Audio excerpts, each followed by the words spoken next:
Welcome বন্ধুরা, আজ তোমাদের সকলকে লক্ষ্মীস ম্যাথ ইউটিউব চ্যানেলে স্বাগত জানাই। আজকে আমরা চলে এসেছি 11 নম্বর স্কুলের প্রশ্নগুলোর সলিউশন নিয়ে।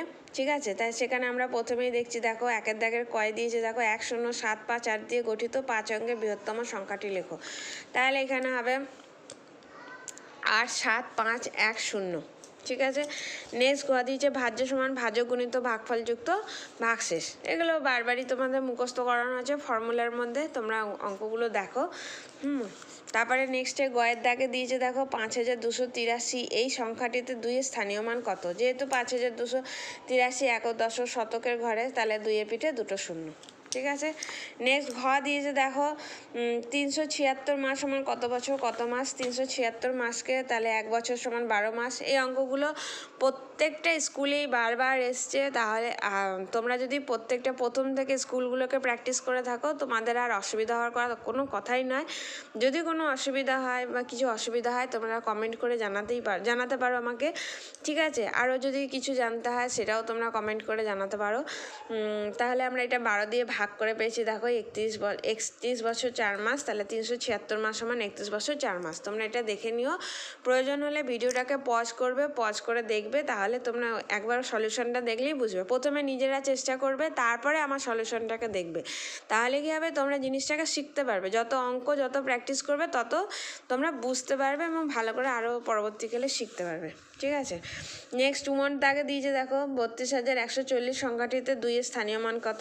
তাহলে এটা আবার দেখো একক দশক শতক হাজারের ঘরে আছে, মানে 2-এর পিঠে 3টে শূন্য। ঠিক আছে, তারপরে দিয়েছে, দেখো 4টে দুটি পরস্পর মৌলিক সংখ্যার গসাগু সবসময় এক হয়। এটা আমরা বারবারই বলেছি, আগেও অনেক কোশ্চেন এসছে। তারপরে দিয়েছে 8 মাস গুণিত 9। তাহলে 8 মাস 9 গুণিত মানে হচ্ছে 8 9 72।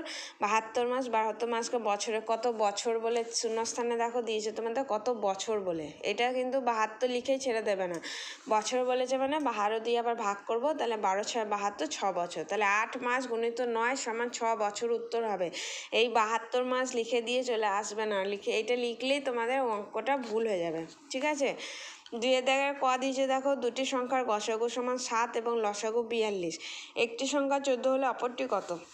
এই অঙ্কগুলো প্রায় স্কুলের কোশ্চেনেই এসছে, তাও করে দেওয়া হয়েছে। দেখো একটি সংখ্যা গুণিত অপর সংখ্যা সমান লসাগু ইন্টু গসাগু। তাহলে 14 গুণিত অপর সংখ্যা 7 গুণিত 42, অপর সংখ্যা হচ্ছে 7 গুণিত 42/14 সমান 21। অপর সংখ্যাটি হলো 21। নেক্সট দিয়েছে, দেখো তোমাদের ক্ষয়তে দিয়েছে ভাগ প্রক্রিয়ার সাহায্যে গসাগু নির্ণয় করো। 9 12 আর 24। তাহলে 9 ভাগ প্রক্রিয়ার সাহায্যে আমরা ভাগটা করেছি। তোমরা একবার সলিউশনটা ঠিক করে দেখে নাও, আশা করি তোমরা খুব ভালোভাবেই বুঝতে পারবে, কারণ আগেও এই অঙ্কগুলোকে অনেকবার করিয়ে দেওয়া হয়েছে। ঠিক আছে, কোনো অসুবিধা হলে তখন আবার জিজ্ঞেস করতে পারো। নেক্সট হচ্ছে গয়ের দিয়েছে, দেখো পিতা ও পুত্রের বর্তমান বয়সের সমষ্টি 80 বছর। তাহলে 2 বছর আগে তাদের বয়সের সমষ্টি কত হবে। 2 বছর আগে তাদের বয়সের সমষ্টি হবে 80 বিযুক্ত 2 বছর আগে। যেহেতু পিতা ও পুত্র দুজনের কথা বলা হয়েছে, তাহলে 2 বছর আগে দুজনেরই বয়স 2 বছর করে কম হবে। তাহলে 2 + 2 মানে 4। 80 থেকে 4 বিয়োগ করলে 76 বছর। তাহলে 2 বছর আগে তাদের বয়সের সমষ্টি 76 বছর হবে। এইটা কিন্তু পিতা ও পুত্রের জন্য 2 বছর। তো এটা আগের অঙ্কগুলোতে পরবর্তী 5 বছর 10 বছরের কথা বলা হয়েছে। এইখানে দিয়েছে আগে, সেহেতু বিয়োগ করা হয়েছে। পরে হলে সেটা যোগ হবে, কিন্তু যেটাই যত বছরই বলবে সেটা 2 বার যোগ করতে হবে। ঠিক আছে, এই জিনিসটা বারবার মনে রাখবে, হলে গিয়ে ভুলে যাবে না। নেক্সট ভয় দিয়েছে, দেখো 5 অঙ্কের ক্ষুদ্রতম সংখ্যা 3 অঙ্কের বৃহত্তম সংখ্যা থেকে কত বড় বা ছোট। তাহলে এই অঙ্কগুলো করেছি আমরা। 5 অঙ্কের ক্ষুদ্রতম সংখ্যা হচ্ছে 1 পিঠে 4টে শূন্য, এবং 3 অঙ্কের বৃহত্তম সংখ্যা হচ্ছে 3টে 9 দিয়ে বিয়োগ করে পাচ্ছি 9001। বিয়োগটা দেখো করে দিয়েছি, তোমরা দেখে নিও। 5 অঙ্কের ক্ষুদ্রতম সংখ্যা 3 অঙ্কের বৃহত্তম সংখ্যা থেকে 9001 বড়। তারপর ওয়ান দাগেছি দিয়েছে, দেখো ওপর নিচে বসিয়ে যোগ করো। দেখো ওপর নিচে বসিয়ে যোগটা করে দিয়েছি, তোমরা আগে বসিয়ে নিজেরা চেষ্টা করবে, তারপর আমার উত্তরের সঙ্গে মেলাবে। বইয়ের উত্তরে কিন্তু অনেক কিছুই উত্তর ভুল রয়েছে, আমি দেখলাম। তোমরা সমস্ত বইয়ের উত্তরকেই ফলো করতে যাবে না, নাহলে অনেক অঙ্ক ভুল হয়ে যেতে পারে। ঠিক আছে, নেক্সট দিয়েছে দেখো 3 দাগের ক, কাটোয়া বাস স্ট্যান্ড থেকে সকাল 8টায় বর্ধমান, বীরভূম ও বহরমপুরের দিকে 3টি বাস একসঙ্গে ছাড়লো। এই 3 দিকের বাস যথাক্রমে 15 মিনিট, 20 মিনিট ও 18 মিনিট অন্তর ছাড়ে। সকাল 8টার পর আবার কখন বাস 3টি একসঙ্গে ছাড়বে? এই অঙ্কের উত্তরটাই দেখলাম মনে হয় ভুল দেখলাম। ঠিক আছে, যেখানে 15কে তাহলে আমরা মৌলিক উৎপাদক বিশ্লেষণ করেছি, তাহলে এইটার লসাগু বের করলাম। লসাগু বের করে পেলাম 540 তা এখানে প্রত্যেকে দেখো দিয়েছে 15 মিনিট, 20 মিনিট এবং 18 মিনিট। তাহলে এটাও 540 মিনিট। 540 মানে কত? তাহলে 1 ঘন্টা সমান 60 মিনিট। তাহলে 60 দিয়ে ভাগ করলে কত পাই? 9 ঘন্টা। তাহলে বাস 3টা আবার 9 ঘন্টা পর। তাহলে সকাল 8টার পর বলেছে মানে কি? সকাল 8টার পর 9টা। 8টার পর 9টা কোনো 9, 10, 11, 9টা, 10টা, 11টা, 12টা। 12টার পর কত? 1টা, 2টো, 3টে, 4টে, 5টা। তাহলে আবার বিকেল 5টার সময় ছাড়বে। তাহলে 8 আর 9 যোগ করে কত পায়? 17। 17 মানে 17টা মানে কি? 12 যোগ 5 মানে 17, মানে বিকেল 5টার পর বাস 3টে আবার একসঙ্গে ছাড়বে। তাহলে সকাল 9টার পর আবার বাস 3টে কখন ছাড়বে? বাস 3টে 5টা, বিকেল 5টার সময় ছাড়বে। বিকেল 5টার সময় ছাড়বে, সময় একসঙ্গে ছাড়বে। ঠিক আছে, তোমরা এই অঙ্কটা দেখো তোমাদের এখানে বইয়ে মনে হয় বিকেল আবার 9টার সময় ছাড়বে বলে দিয়ে দিয়েছে। ঠিক আছে, এটা কিন্তু ওরা 9টাকে 8এর সঙ্গে আর যোগ করেনি, 9টার পর বিকেল 9টায় ছাড়বে বলেই দিয়ে দিয়েছে। এই উত্তরটা কিন্তু ভুল রয়েছে।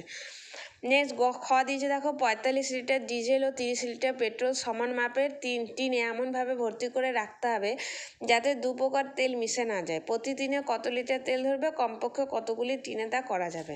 এখানেও 45কে মৌলিক উৎপাদকে বিশ্লেষণ করলাম, 30কে মৌলিক উৎপাদকে বিশ্লেষণ করলাম, 45 ও 30-এর গসাগু বের করলাম।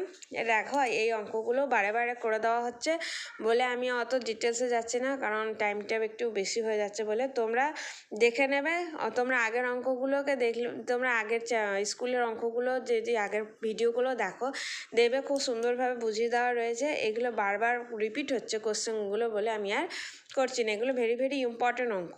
ঠিক আছে, তোমরা দেখে নেবে এটা। যদি না বুঝতে পারো তাহলে আগের ভিডিওগুলো ফলো করো, তাহলেই বুঝতে পারবে। সেখানে খুব ভালো করে বুঝিয়ে দেওয়া হয়েছে। আবার দেখো এখানে আবার গয়েরটা এসছে দেখো, এই ব্রড 3 দাগের কোশ্চেনগুলো প্রত্যেকটা স্কুলেই প্রায় সমান এসছে, মানে বারবারই রিপিট হচ্ছে জিনিসগুলো। 3 দাগের গ দিয়েছে দেখো, মাধবী দেবী তার 6 মাসের আয় দিয়ে 7 মাসের খরচ চালান, তার মাসিক খরচ 12,270 টাকা, তার বার্ষিক আয় কত? এটাও দেখো ভেরি ভেরি ইম্পর্টেন্ট, প্রায় প্রত্যেকটা স্কুলের মধ্যেই এই কোশ্চেনগুলো এসছে। দেখো এটাও আমি আবার বলে দিচ্ছি, মাধবী দেবী তার 6 মাসের আয় 7 মাসের খরচ চালান, তার 6 মাসের আয় সমান 7 মাসের খরচ, তার মাসিক খরচ 12,270 টাকা হলে 7 মাসের খরচ হবে 12,270 গুণিত 7 মানে 85,890 টাকা। এই অঙ্কগুলো আগের ভিডিওগুলোতে খুব সুন্দরভাবে বুঝিয়ে দেওয়া রয়েছে। আমি শুধু তোমাদের দেখিয়ে দিচ্ছি, তোমরা অঙ্কগুলোকে দেখে নাও। ঠিক আছে, আর এখানে এক্সট্রা একটা জিনিস দিয়েছে, 6 মাসের আয় সমান এত, তাহলে বার্ষিক আয় জিজ্ঞেস করা আছে। তাহলে 6 মাস মানে হাফ, তাহলে বার্ষিক মানে কত? 12 মাস। যেহেতু 6 মাসের আয় পেয়ে গেছি, 12 মাসের আয় কত হবে? তাহলে 2 দিয়ে গুণ করলেই হবে। 6কে 2 দিয়ে গুণ করলেই 12 পাওয়া যায়।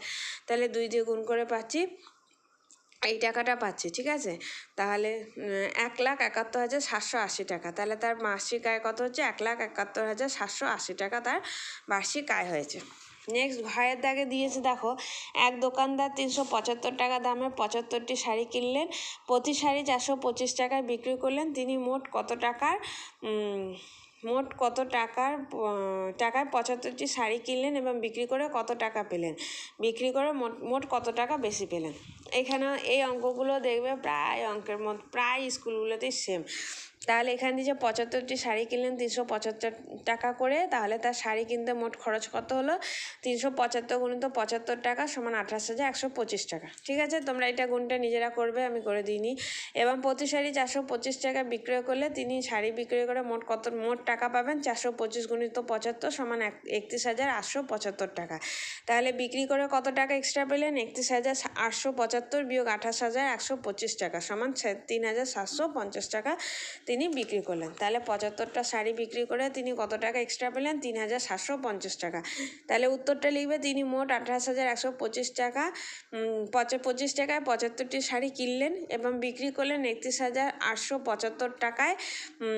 বিক্রি করে 31,875 টাকা পেলেন এবং বিক্রি করে কত টাকা বেশি পেলেন? 3,750 টাকা বেশি পেলেন। বিক্রি করে তিনি 3,750 টাকা বেশি পেলেন। ঠিক আছে, প্রত্যেকটা ব্রড কোশ্চেনেরই তোমরা কি করবে, উত্তরগুলোকে ঠিক করে লিখবে। উত্তর অবশ্যই লিখবে, না হলে তোমাদের নম্বর কেটে নেওয়া যেতে পারে। মানে নিয়ম তো তাই যে ব্রড কোশ্চেনের উত্তর লিখতে হয়, না হলে উত্তর লেখার জন্য 1 নাম্বার দেওয়া থাকে। ঠিক আছে, সেই উত্তর অবশ্যই লিখবে, না হলে স্কুলে যে টিচার উনি চাইলে নম্বর কেটে নিতে পারেন। আর ভিডিও সংক্রান্ত কোনো অসুবিধা হলে বা কোয়ারি থাকলে সেটা তোমরা কমেন্ট সেকশনে জানাতে পারো। ওকে, থ্যাংক ইউ।